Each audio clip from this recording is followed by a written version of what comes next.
I'm back. Let us see that you're also back. For those of you for the first time, hi, I'm Vivian. And we're going to talk about a topic today that I mentioned shortly last week. We will talk about a specific time period back then that Satanists, New Age theologians, and their followers, they desperately want us to go back to these times, and they call it the Golden Age for humanity. And I mentioned that this time period,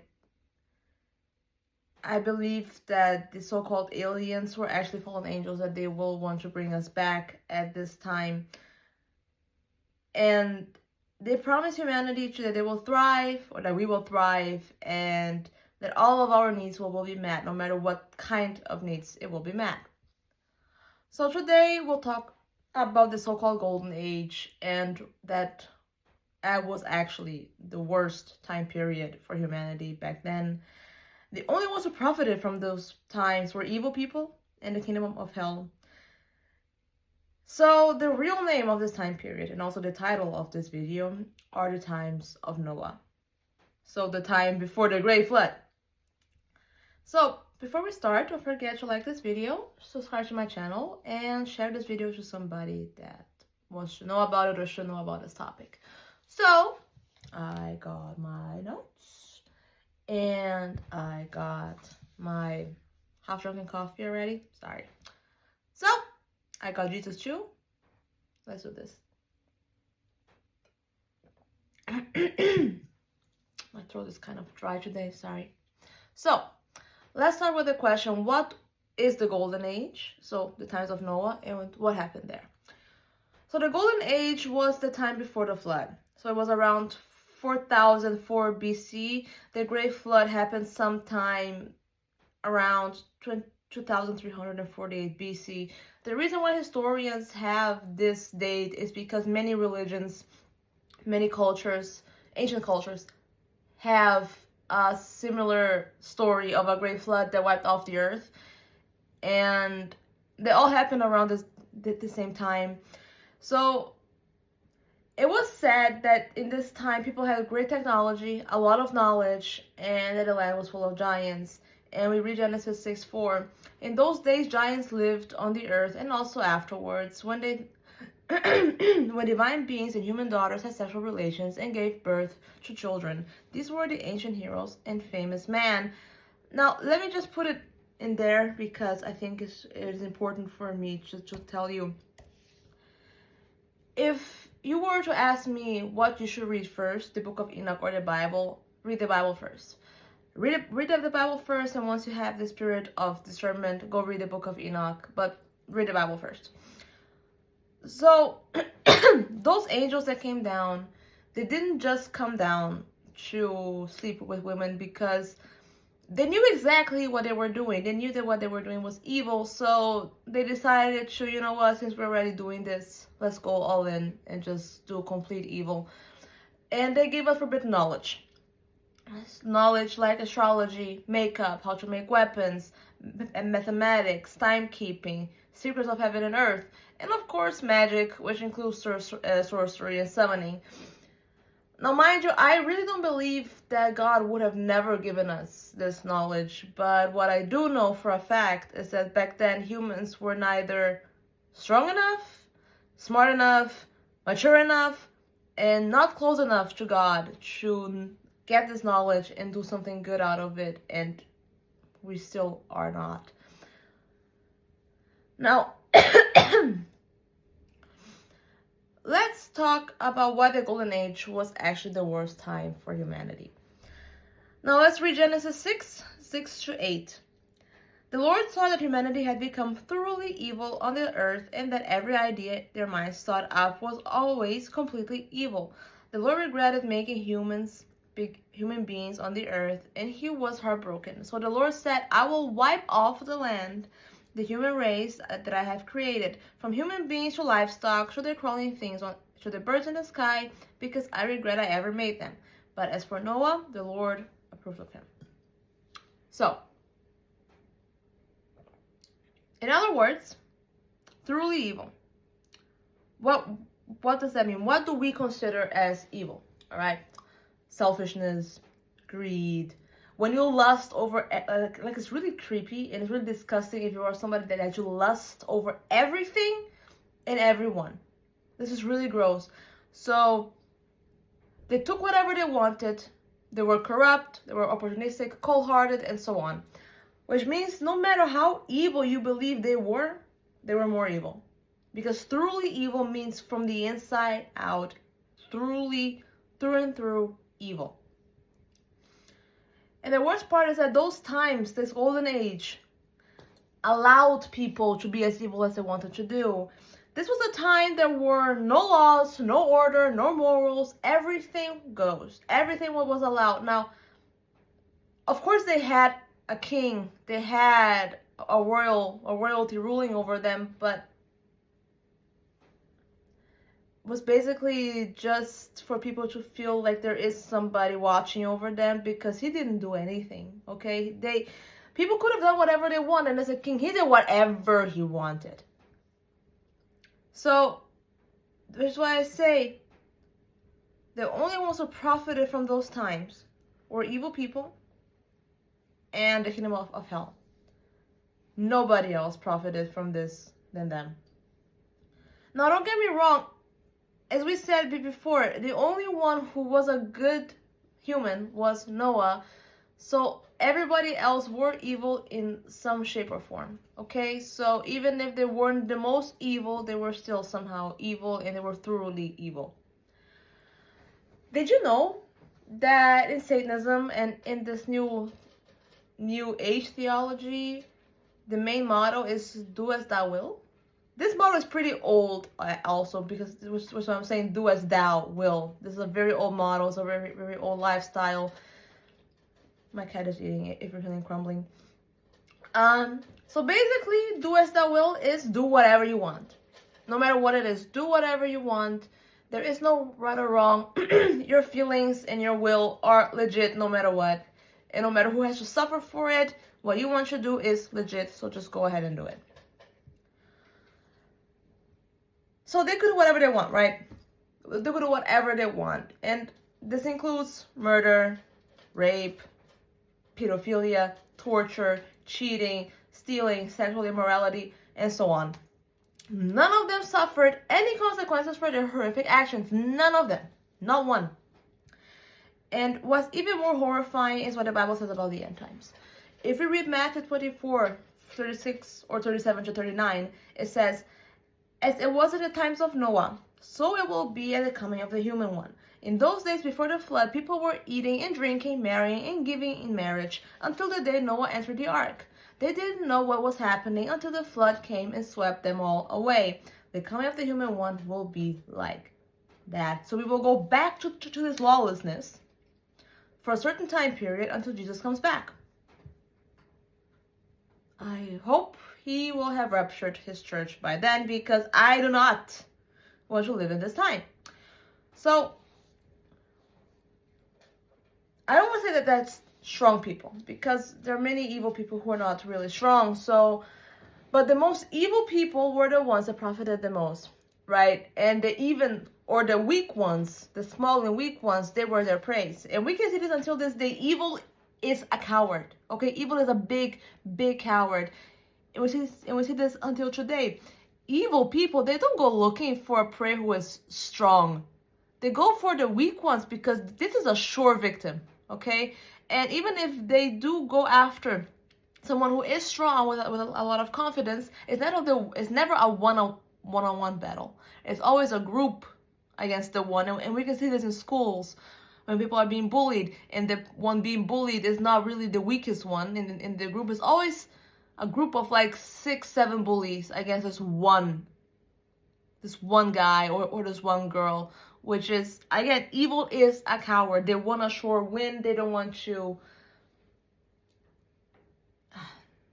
they just want a sure win, which is why they go after the weak ones. So this was a time where everybody had to sleep with an eye open, which also include the most evil under those people, because who knows who wanted to take revenge for something that they have done. So everybody had to sleep with an open eye.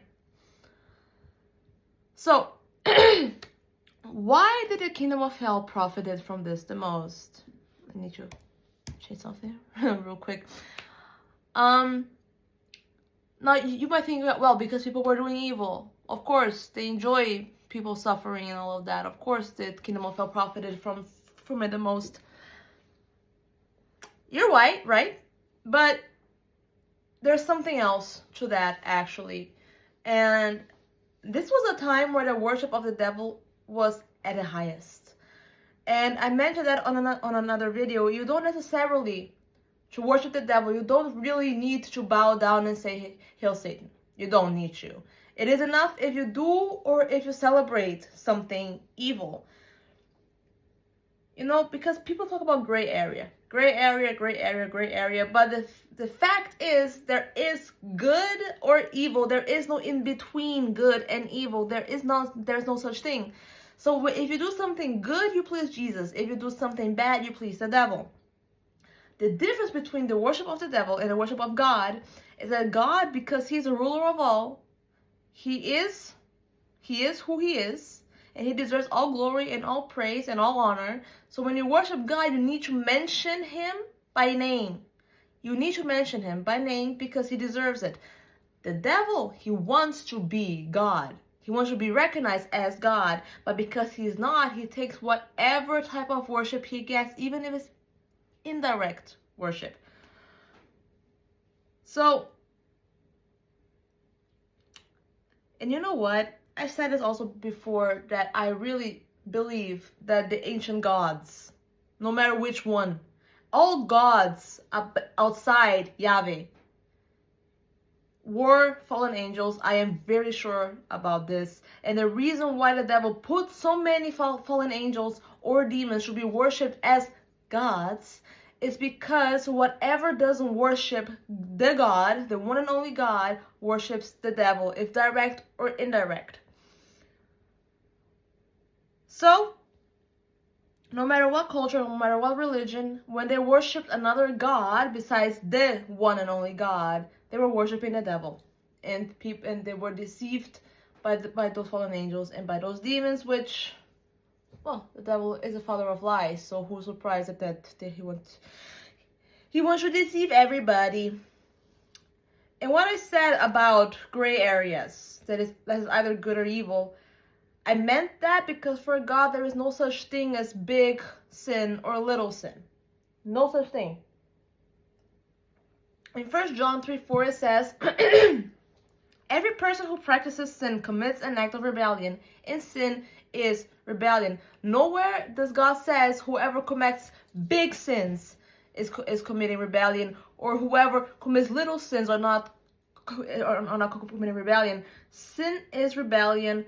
If little or big, for God there is no difference. Sin is sin. All that displeases God, the devil takes as worship, which is the reason why the kingdom of hell and the evil humans were the ones who thrive from it the most.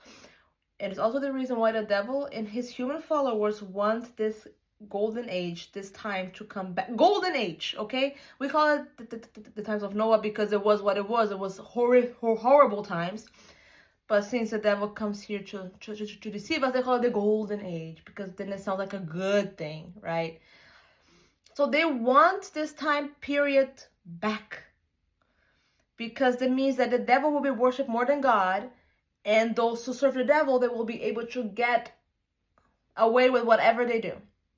Okay, they can do as evil, they can do and be as evil as he wants. They will not suffer any consequences.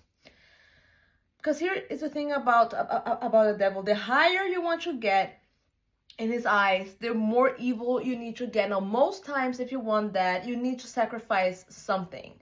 It's like a blood sacrifice. Sometimes it's the blood of an animal. Sometimes it's the blood of a human. Sometimes it's the blood of a child. But most times it's something or someone that you love. Okay? And at best, you give a child sacrifice. The younger the child, the better. These days, today, right? If they're not protected by the government or law enforcement, if they get caught sacrificing anything, they go to jail, right? Or they get a big fine or whatever. But in this golden age, they will not be held accountable for anything that they do. And what is interesting is that a blood sacrifice is not always what is required to get a higher rank in Satanism. Sometimes it's enough if you give someone else pain, which can be anything from rape to actual torture. Now, again, the younger the victim, the better it is for the devil, because he thrives not only on the blood of the victims, but he thrives on the pain and the sorrow of those victims, which is a reason that sometimes he wants a sacrifice, a blood sacrifice, and sometimes he just wants somebody to be in severe pain. Now, just imagine a world like that. Just imagine for a second a world like that where Satanists can do whatever they please, sacrifice whoever and whatever they want, or do with them whatever they want, and so evil people, and none of them suffer any consequences. None of them. Yeah, no, thank you. I don't want that. Look, the devil already rules the world, okay? Now he rules the world for now behind humans, okay? Of course, for many people, this is a conspiracy theory or religious jibber-jabber, but we Christians, or we who believe in God, we know exactly who rules the world. Now imagine he officially rules the world because of the Antichrist. Just imagine that for a second. What kind of world that would be? And it will be as soon as the Antichrist takes over. So, why do people of this new age religion want this golden age to come back? Because they don't serve the devil, right? It's true, they don't directly serve it. And this is the thing. I could make a new age theology video where I just talk about this new age theology, because they don't realize how demonic their religions actually are, because they believe in peace and all of that, but they do something like astral projection. And if you know Satanism, if you know how it works, you will know that astral projection is demonic, because you are taken by a demon, or your soul is taken by a demon and brought wherever you want to go. But besides that point, they want this golden age because they believe that this era will bring peace and harmony, right? Because, you know, this frustrates me so much. Many humans these days, not everybody, okay, but many humans these days, especially in first world countries, they claim to have the biggest understanding, the widest spectrum of the world and humanity than anyone else. And they believe that they truly and deeply understand humanity and the world around them. But when you listen to what they say, you realize that they can even think a little bit outside of their own mentality. Which means they believe that because they personally want peace, everybody else in the world must want also peace and harmony in this world. And everybody just wants to get along. Now, this golden age promises that we will be able to do whatever we want, right? And those people, which is sadly a majority of humans, they believe that as soon as humanity has this opportunity to come together and create a whole new world, that everybody will come together in peace, we will all kumbaya together, and we will all be equals. They don't even stop for a second to consider that there are humans out there that they like chaos, they like evil, they like to murder, they like to rape, they like to see evil thrive. If they're Satanists or not, it doesn't matter. For some reason, they just enjoy it. And they don't consider that they will be the ones in charge, because again, the devil rules the world. So if many people do evil, the good people or the naive ones in this particular scenario, they will not be able to stop them. And I wish I remember where I saw that. I don't remember. I didn't find it anymore. I wish I did. But there was this New Age theologist couple who have their own church, and many of those people, not just in this church, but in New Age theology or religion in general, they have claimed, or I don't think that this is a claim, I believe that this actually happened. They astral projected to those alien spaceships, right? Which, again, I see them as fallen angels, and they promise those humans that they won't let World War III happen. And soon they will come down and they will bring peace, they will bring harmony, and they will bring humans to this golden age. They said it exactly like that. The golden age, the times of Noah. Look, all I'm saying, there are forces outside of this world wanting to influence and create something in this world. So please be careful. Don't fall for pretty lies. And try to look beyond what you can see and try to understand beyond what you understand. Because as soon as you do that, you can see the magnitude of everything. So please just stay with God, okay? Thanks for watching. Thanks for listening to me. Again, don't forget to like my video, share it, subscribe to my channel. God loves you, God bless you, and I'll see you next time. Bye.